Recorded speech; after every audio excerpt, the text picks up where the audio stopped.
Thanks for joining us. Canadian premiers kicked off their meeting in Prince Edward Island with the goal of working together on domestic issues like healthcare and energy security. Several premiers say they remained united against a common adversary in the U.S. as day 2 of the Council of the Federation gets underway. Manitoba Premier Wab Kinew told reporters this morning, quote, "Nothing unites like a common opponent, and there's no more popular opponent in Canada right now than Donald Trump."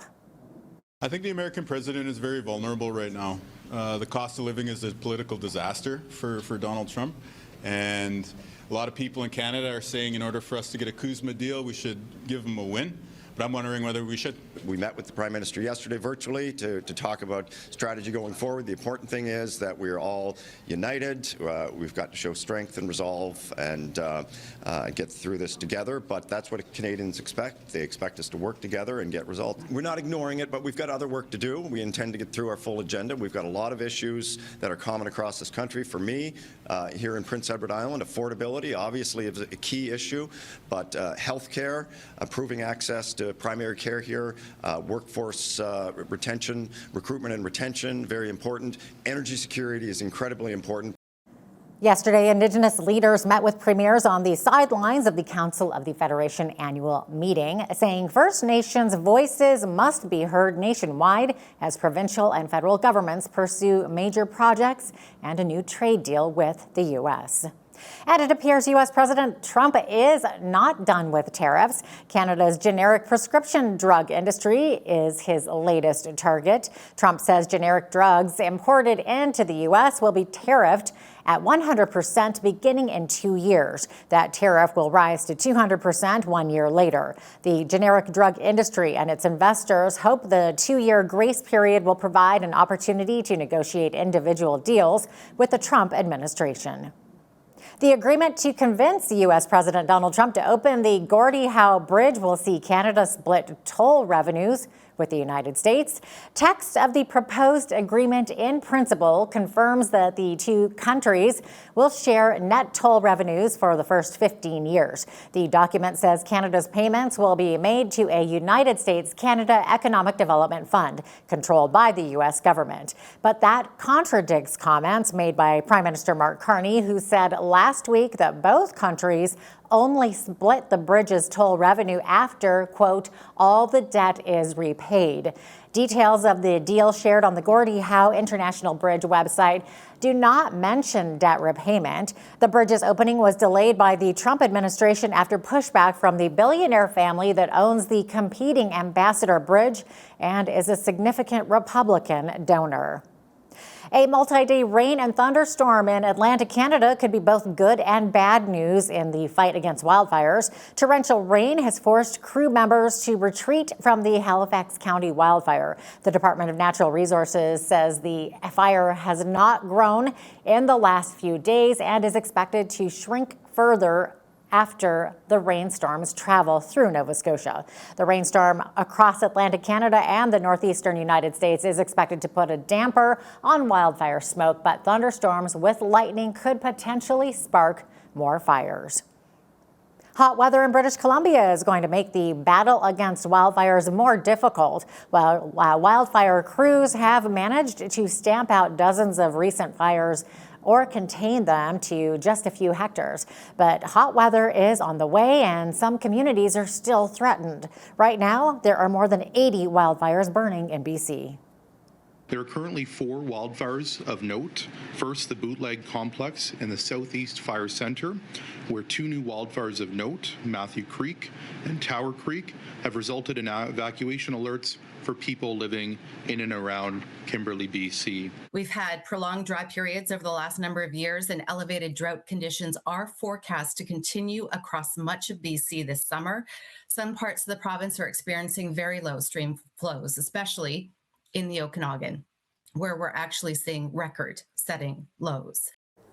A new wildfire in BC that formed Tuesday has caused remaining residents in the town of Boston Bar and throughout the Fraser Valley Regional District to evacuate and close Highway 1 in both directions. 3 large fires converging towards each other combined for a total of 27,000 hectares as of Wednesday afternoon. with one fire quadrupling in size overnight. Images from a user on X based in Coquitlam, 125 kilometers away, shows an enormous cumulus cloud of smoke caused by the surrounding fires. Evacuees have been directed north to Kamloops.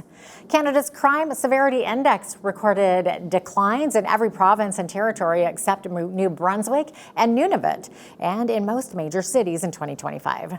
Statistics Canada reports overall Canada's crime severity index dropped 5% last year for the second annual decline in a row.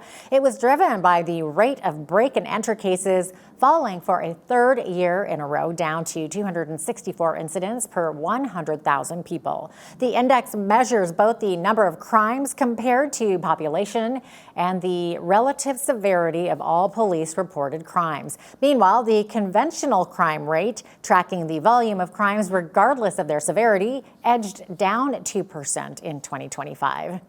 Here in Lethbridge, overall crime dropped by 13% in 2025, while the Lethbridge Police Service's clearance rate increased by nearly 4%, meaning more crimes were solved and more offenders were held accountable. Police say that although the city's crime severity index increased slightly, it doesn't necessarily mean crime is getting worse.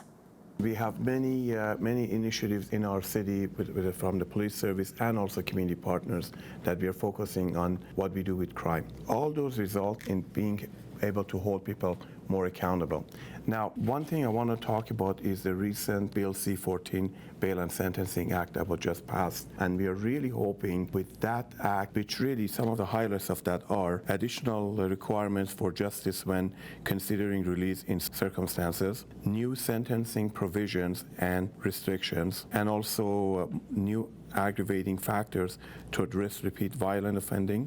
We deal with individuals who are committing several retail crime offenses in a week and even daily. We have to continuously arrest them and hold them accountable.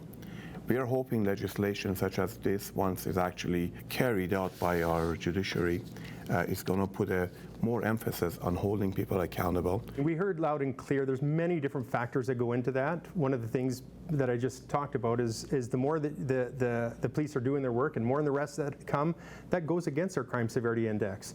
And as sad as it is, if we had police out there doing absolutely nothing, guess what our crime severity would be?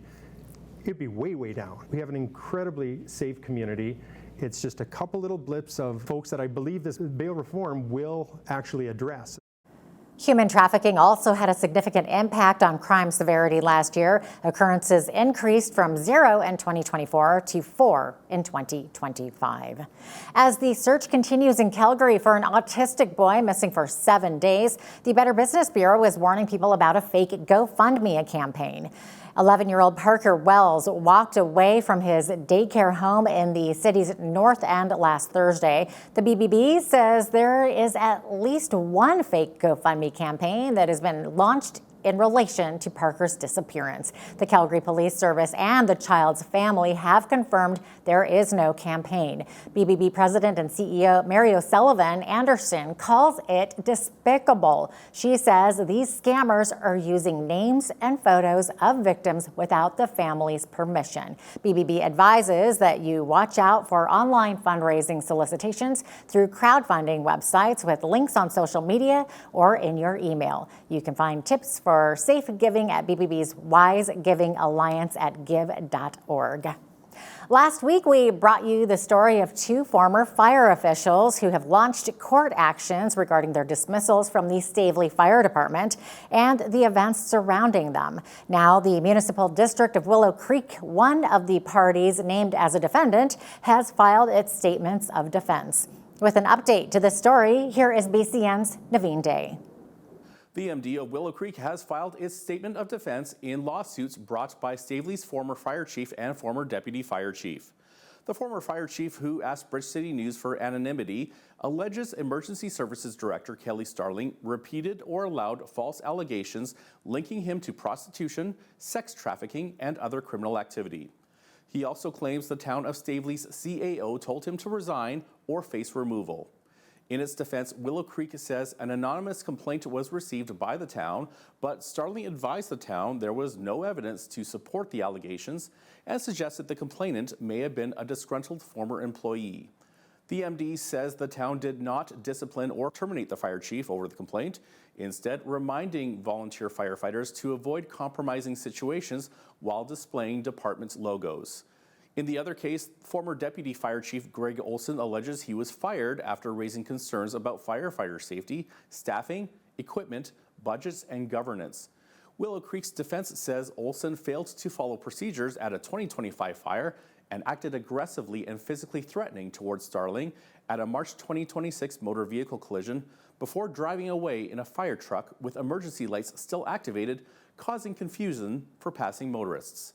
The MD says the town determined Olson's conduct amounted to serious misconduct and terminated his employment. In both cases, the MD of Willow Creek and Kelly Starling deny liability and are asking the court to dismiss the claims, arguing they have been improperly named as defendants. Thank you for that update, Naveen.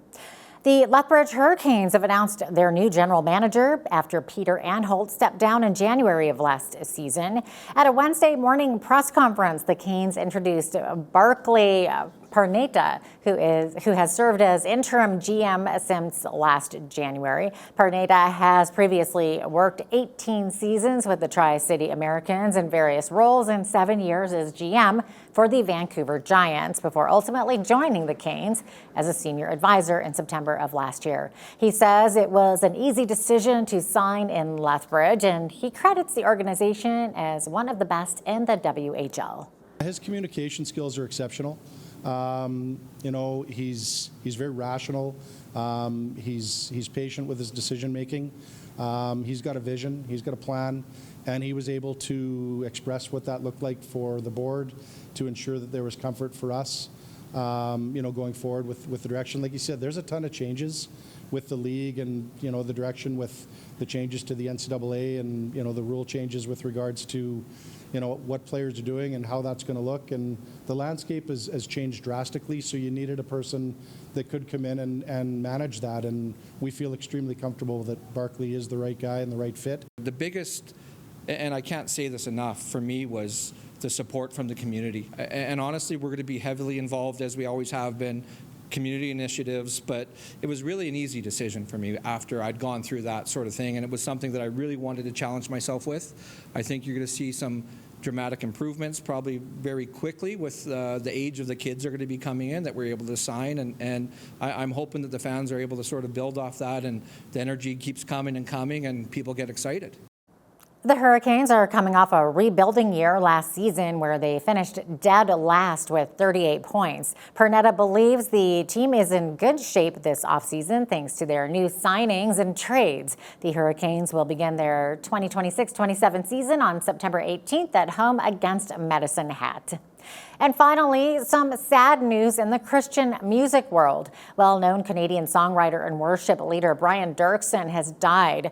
Doerksen was one of the fathers of vineyard worship. He penned many timeless worship anthems, including Refiner's Fire, Faithful One, and Come, Now is the Time to Worship. Doerksen had been recently diagnosed with stage 4 cancer. According to a statement shared by his family, Doerksen passed away peacefully Tuesday morning, July 21st, at his family home, surrounded by those who loved him most. His family thanked the global community that had rallied around him during his illness, expressing gratitude for the countless prayers, financial support, and heartfelt messages they received from around the world. Brian Doerksen was 60. I'm Sean Haney with RealAgriculture.com. The high-stakes trade standoff between Canada and the U.S. is really heating up this week, with Prime Minister Mark Carney and President Donald Trump agreeing to intensify negotiations following Washington's latest 50% tariff threat. The proposed levies target $20 billion in Canadian goods, putting heavy pressure on Ottawa over some long-standing trade irritants for the U.S., like supply management, lumber, and provincial bans on U.S. alcohol. Now, while the eastern premiers like Ontario's Doug Ford are calling for pretty severe dollar-for-dollar retaliatory tariffs, Prairie premiers are taking a more strategic approach. Saskatchewan Premier Scott Moe is urging Ottawa to take an ambitious stance at the negotiating table rather than resorting to some sort of knee-jerk emotional trade war reaction. With key primary exports like potash and energy shielded from this, Saskatchewan and Alberta's leverage remains pretty well intact. Analysts view these sharp tactics as classic leverage building ahead of a broader CUSMA review that is underway this summer.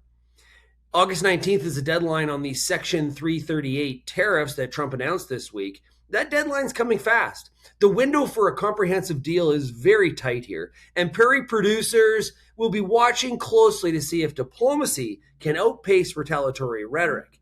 For Bridge City News, I'm Sean Haney with RealAgriculture.com. Experts say Canadian manufacturers and exporters view President Trump's latest tariff threats as the storm before the calm. Trump said on Monday there will be 50% levies on a range of Canadian products taking effect within 30 days. Yesterday, Prime Minister Carney spoke with Trump and they agreed to intensify trade negotiations. With more on this story is Kelly Geraldine Malone with the Canadian Press. Last year in 2025, when Trump first hit Canada with tariffs, Ottawa rolled out a bunch of measures of retaliatory tariffs and has since walked the majority of those back and really just kind of mirrored the tariffs that the Trump administration was putting on Canada, so around autos and things like that. What the Trump administration now says is that it is those retaliatory tariffs as well as Canada's supply management system, provincial booze bans, and Canada's actions around the auto industry with certain quotas for companies that have been moving their production lines to the United States. The Trump administration calls those discriminatory and says that allows them to use the Section 338 tariff to hit Canada with these duties. So as of yesterday, because that is when these orders were signed, it is 30 days until these tariffs would go into effect. And that essentially gives 30 days for Canadians to come and talk to Americans about what can appease them to not put these tariffs in place. Rogers Communications says it lost $726 million in its second quarter as it took a non-cash charge related to its move to buy the minority stake in Maple Leaf Sports and Entertainment. The company reported $157 million in profit in the same quarter last year. Earlier this month, Rogers announced it bought the remaining 25% stake in MLSE that it did not already own from Kilmer Sports. The results came as the company reported 40,000 total mobile phone net subscriber additions. And now here's a look at today's markets. TSX was up 116 to 35,485. The Dow was down 6 to 52,218. The S&P 500 was down 10 to 7,498. And the Nasdaq was down 146 to 25,690. West Texas Intermediate oil was up 214 to 86.48 US per barrel. Natural gas was up 7 cents to 293 US. Gold was up 52.13 to 41.2985 US an ounce, and silver was up 93 cents to 59.69 US an ounce. Feed wheat is at $8.49 per bushel. Barley is at $6.79. Canola is at $16.58, and corn is at $7.87 per bushel. Live cattle August contract was down $3.47 to $223.20. Feeder cattle August contract was down $8.37 to $341.17. Lean hogs August contract was down 5 cents to $101.45, and the Canadian dollar was even over the past 24 hours and currently sits at 71 cents US.